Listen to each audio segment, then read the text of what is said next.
Ayun mga boss, so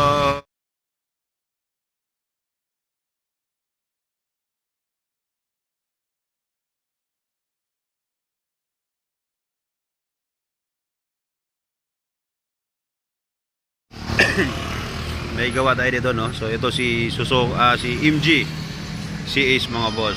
So common issue to ngayon sa mga MG. Minsan walang lamig yung aircon, may hangin, walang lamig, no? So ito naman sa kanya mga boss, walang lamig, wala ding hangin ang aircon. Ito.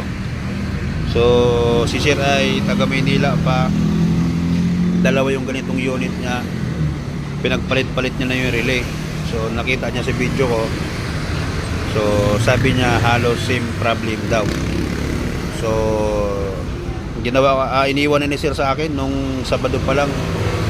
So hindi ko siya naasikaso kasi medyo may gawa din, ano. So ngayon ito troubleshoot natin siya. Kinalas ko na yan. Ayan mga boss. Ayan. Tapos habang nagto-troubleshoot ako dyan, meron tayong accent dito na gagawin din bago yung top overhaul. Palyado pa rin. So binaba ko yung condenser. Nakikita ko, ayan, may dalawang auxiliary fan. So mali po yan, tatanggalin natin yan. Tapos i-check rin yung timing. I-double check namin ulit, ano. So babaklasin yan. Tapos habang mga boss, ito isa ding MG rin, ayan. So same problem sila dito sa Asol na to. Saka ito walang pinagkaiba sa problema nito at saka problema nun.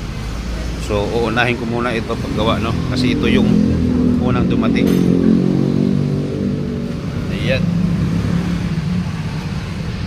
troubleshooting tayo dito. Ayan, so nakikita nyo medyo kalas-kalas siya dyan. Ayan, kalas-kalas mga boss na dito. Mga ganyan lang, minor lang. Tapos dito chinik natin yung connection sa relay. Ayan, so dito sa box, ayan, sa kabilang side chinik din natin yan.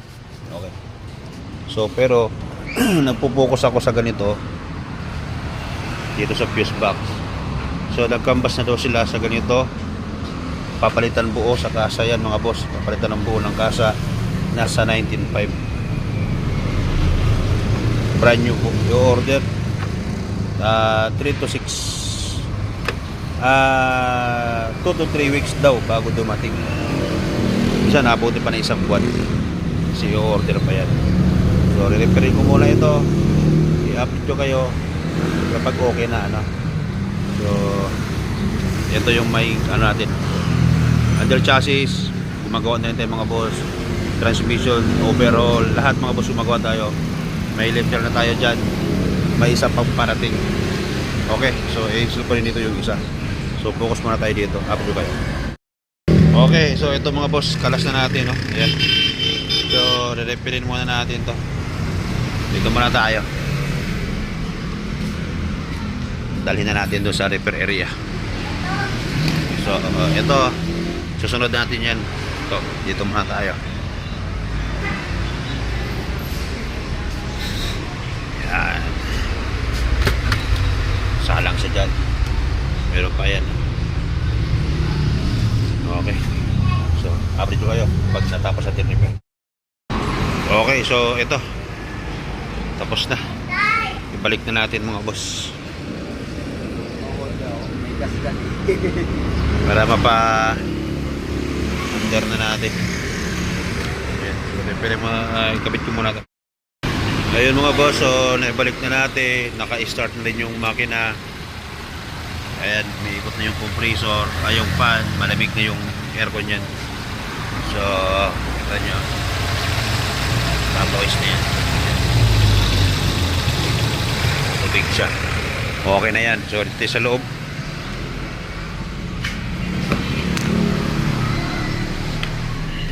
yan, dala natin. So okay lahat. Ayan.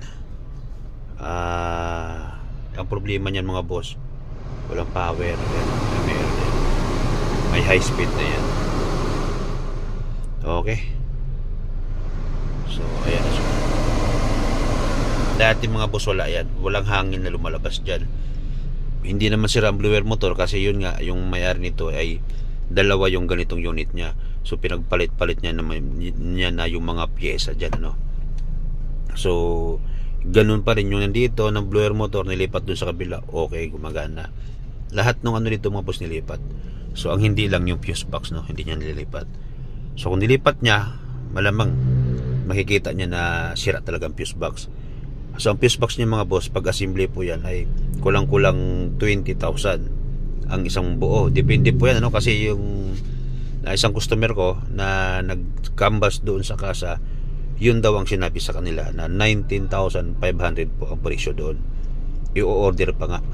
So dito sa akin, ni-repair ko lang mga boss, 6,500 po ang inaabot sa akin nun, repair nun, kasama na lahat, no, kapag ma-repair. Pero pag hindi naman ma-repair mga boss, wala kayong babayaran. So sa awa naman ng Panginoon, halos lahat naman nagpagawa sa akin ay nare-repair naman mga boss, ano, katulad nito ngayon. Kaya yung isa doon na napakita ko kanina, re-repair na naman natin yun. So yun lang mga boss, kapag may katanungan kayo, lalong lalo pag sa ganitong problema, pwede nyo akong tawagan sa number na nandyan sa screen, ano, o di kaya i-message nyo ako sa Facebook page natin sa Easy Work TV, o di kaya kung gusto nyo mag-walk in mga boss, pwede kayong ipin sa Google Map Easy Work TV lang din. Sa kung ano yung nandyan sa YouTube, sa page na nakasulat na Easy Work TV, yun lang ang ipin nyo sa Google Map o kaya sa Waze Map mga boss, para makapunta kayo dito sa C6 Taytay Rizal, ano. Yun lang. Thank you.